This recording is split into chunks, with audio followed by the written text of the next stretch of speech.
All right, welcome back to my channel. My name is Brian. And I basically make videos on my 2019 rear-wheel drive Infiniti Q50 Signature Edition 3.0T rear-wheel drive. Yeah, I already said that. So things that I like to do, and I've been itching to do since I've had this car, and some other times, but I haven't had a need is I finally bought a little hanging scale. This is a little scale, but it's all metal, it's heavy duty, and it didn't cost a lot. I think it was under $25. And it measures weight up to 110 pounds. So, and it's better than just, believe it or not, I don't have a scale to stand on. I've never been worried about my weight, even though I've got a little bit of a gut, but I'm 50.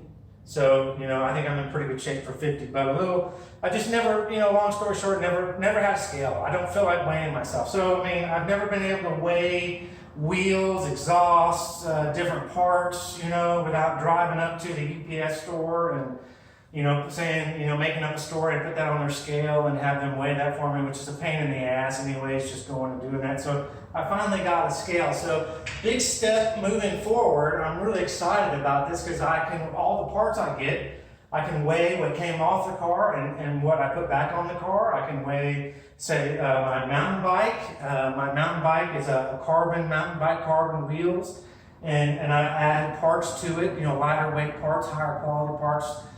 Through the couple of years that I've owned it, and I've changed tires. I've gone smaller, bigger. Actually, this is the plus series, plus size tires, and then I've always wondered what it would be, with the smaller tires, versus pedaling weight and all that. So I weighed that, and it's like 31 pounds, which is pretty good for that type of bike with the extra large tires and the extra large carbon wheels on it.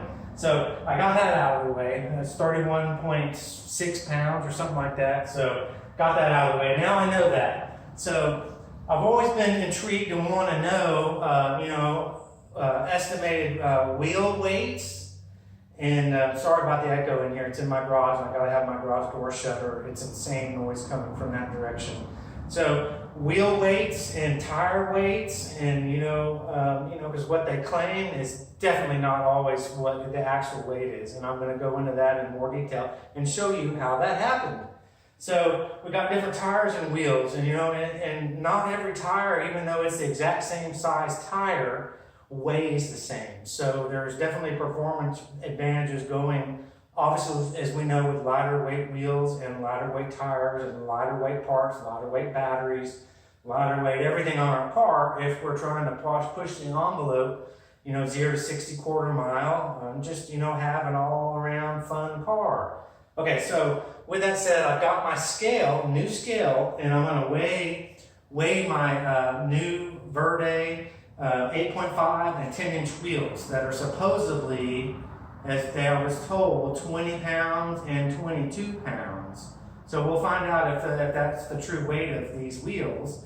And then down the road, I want to measure the weight of my factory wheels, which are on my car right now, with tires mounted to them. And so then also, too, I want to weigh all the individual wheels. I've got my set of Pirellis that are pretty new, and that are the 245 width and the 30 or 40 series profile in that size. And then I've got my Firestone Firehawk Indy 500 275s by 40 series profile, and they're 19-inch wheels too. And so I want to weigh those, and then I can weigh my Nittos NT 555R 2s when I get those off, when I'm doing the wheel swapping. And then I can even measure the weight of the front 245 Firestones. And get all this narrowed down to see how much difference in the wheel weight and tire weight is there. I think that would be really, really helpful too. And then for bonus, I may weigh my catback factory exhaust system, which I think is tremendously heavy.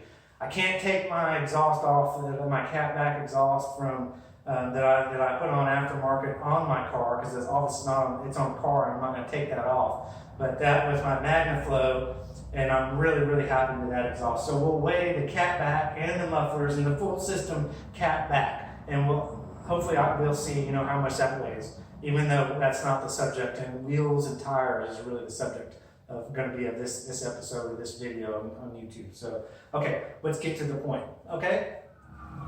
Oh, it never stops when you're making a video. Okay, I'll tell you what, it feels heavy, okay.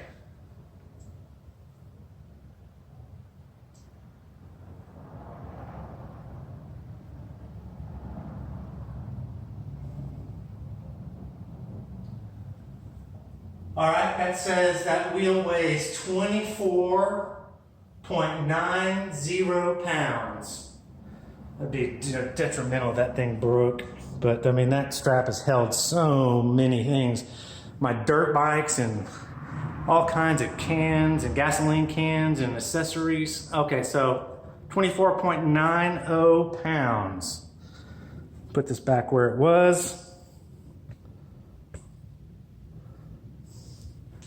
All right, so we know the weight of that. Okay.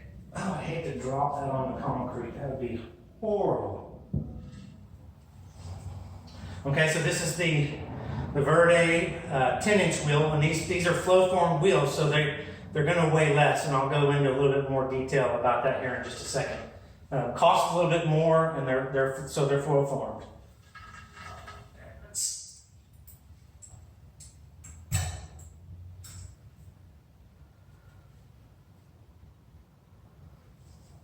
Make sure we have that on there.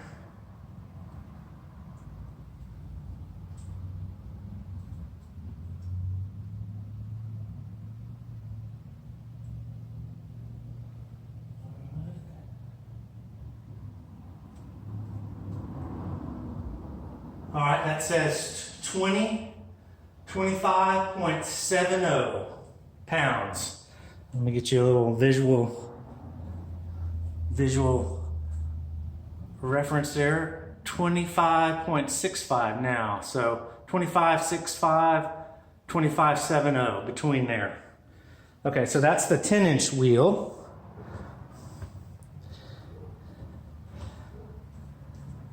Let me make sure we get this down. Okay, and then to not make this video too complicated, but we're concerned about weight, and I've been shopping literally hundreds of wheels, Fitment Industries, other people's websites, and it's actually pretty difficult to find the weight of wheels. Obviously, I think that's probably because most of the wheels are in the 30 to 33 pound range.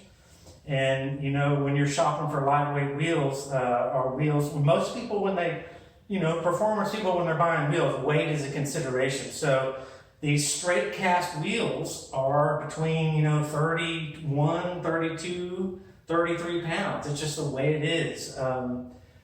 Even though they're high quality wheels, the casting process just doesn't afford the weight savings.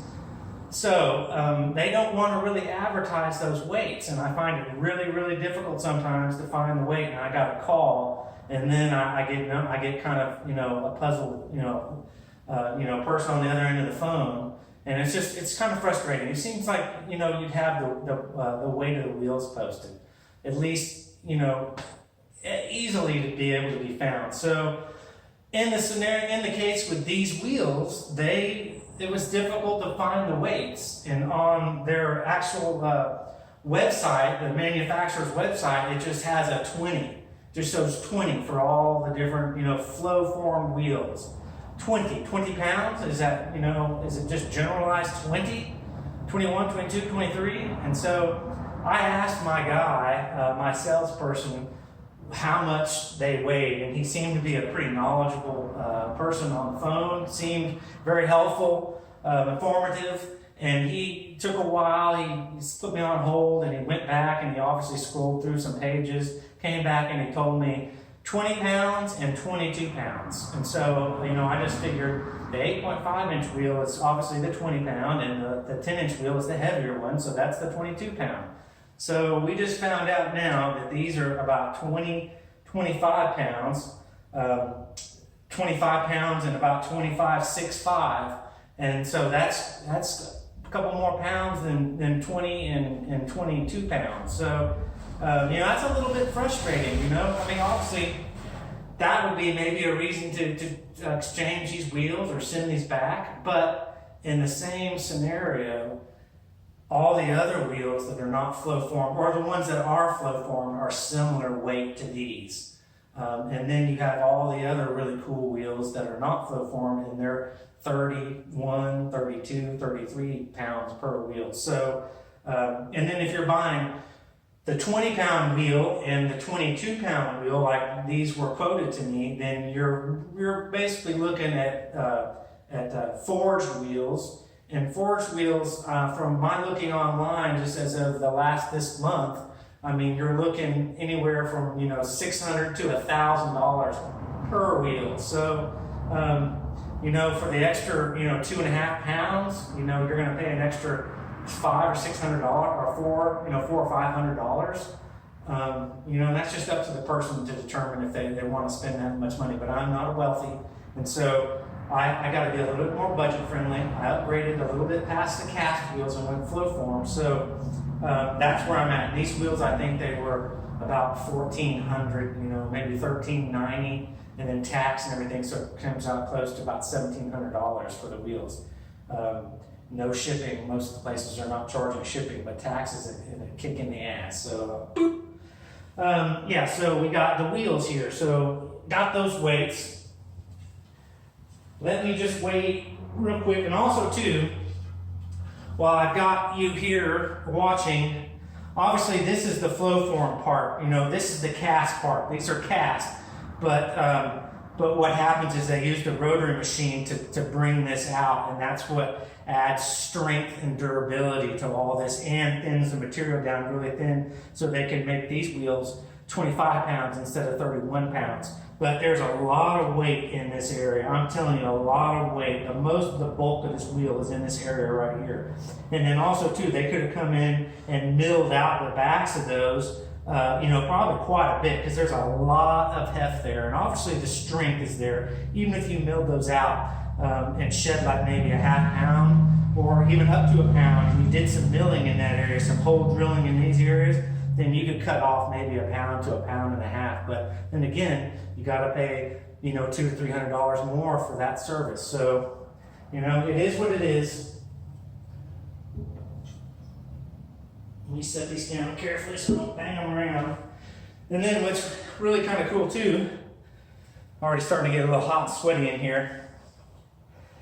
These are like these are maybe forged, or they're not. These don't look cast. These look milled, and these are the caps that go on there, and they're heavy duty aluminum. I didn't put those on the wheels. That would maybe, you know, I don't even know what that would add. I mean, it's not much, but you can tell it's a substantial piece of aluminum, and then it has a rubber gasket so that when these press in, I guess this gasket is what holds them in. Kind of cool. These are pretty neat. You know, it looks kind of like a lid to a really nice, you know, coffee mug or something. So it's got their name, and it's got form, meaning their flow form technology. So thought I'd just let you see that. Okay, so now we're going to get into, let me dry my face off. All right, let's weigh this 19-inch 275 Firestone Indy 500 tire. Let's go ahead and weigh this. This tire feels freaking heavy. Heavy. And you'll see that as I hold it up and I start shaking. Golly. So I had to reset it. I didn't know it had a self-timer and it shuts off, which is pretty helpful for me because I have a horrible memory. Okay, that is saying that tire weighs 29.45. Let me give you a little bit of visual here. 29.45. It's a freaking heavy tire. In here. Okay, so let's pull that down.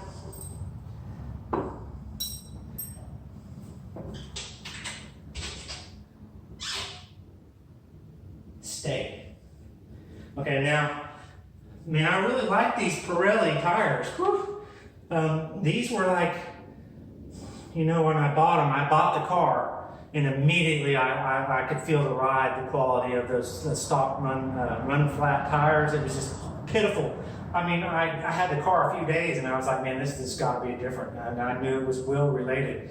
So, I mean, within a week, I trashed those run flats, and I ended up selling them online for like $575, which was a good deal. But they're $1,400 tires otherwise. But so the person did save money, and they were brand new. These are still in almost new-like condition. So these are 245 width. The Firestones were 275 width.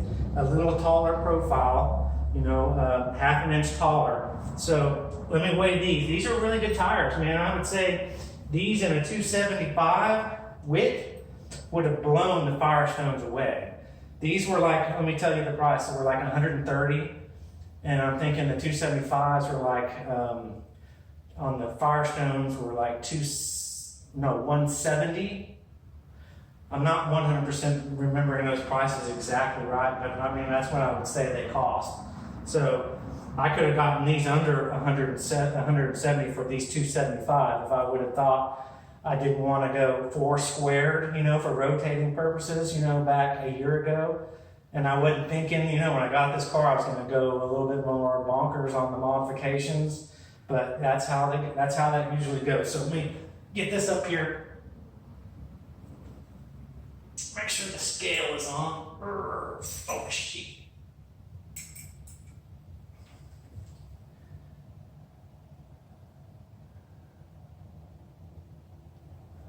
God, sweating. Okay. Let's make sure this is rotated right so you can see it. All right, it says that this tire weighs 25.95. So lighter weight, but yet not as wide of tire.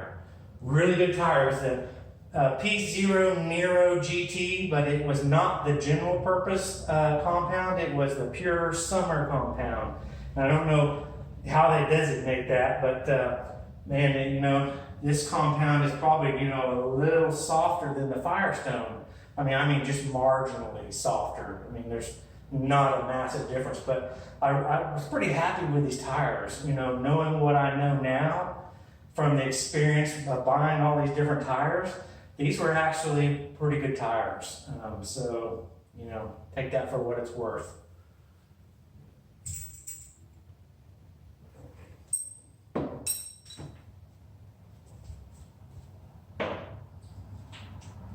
So now, as I promised, let me see, I don't think I have any other thing right now to weigh. I can't weigh the other stuff because it's on my car. But when I get all these tires swapped and the wheels swapped, then I will make sure that I get everything that I have weighed, and so people can use this as a reference.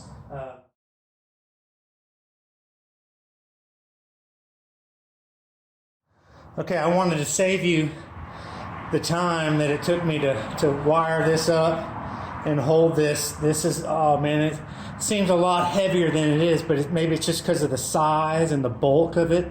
But this is the stock catback system, and the weight of that is, let me make sure you can read that, 56.70 pounds, 56.70 pounds. Woo! That was a struggle to get that up there. All right, so there you go. I had to rig up this cable, my heavy duty cord, man, that just would have strung that down to the ground. And I had to open up my garage door because it's just so hot in here. I can't survive without fresh air coming in. But okay, more to come as I take more parts off the car and weigh things, and I'll add that to this video.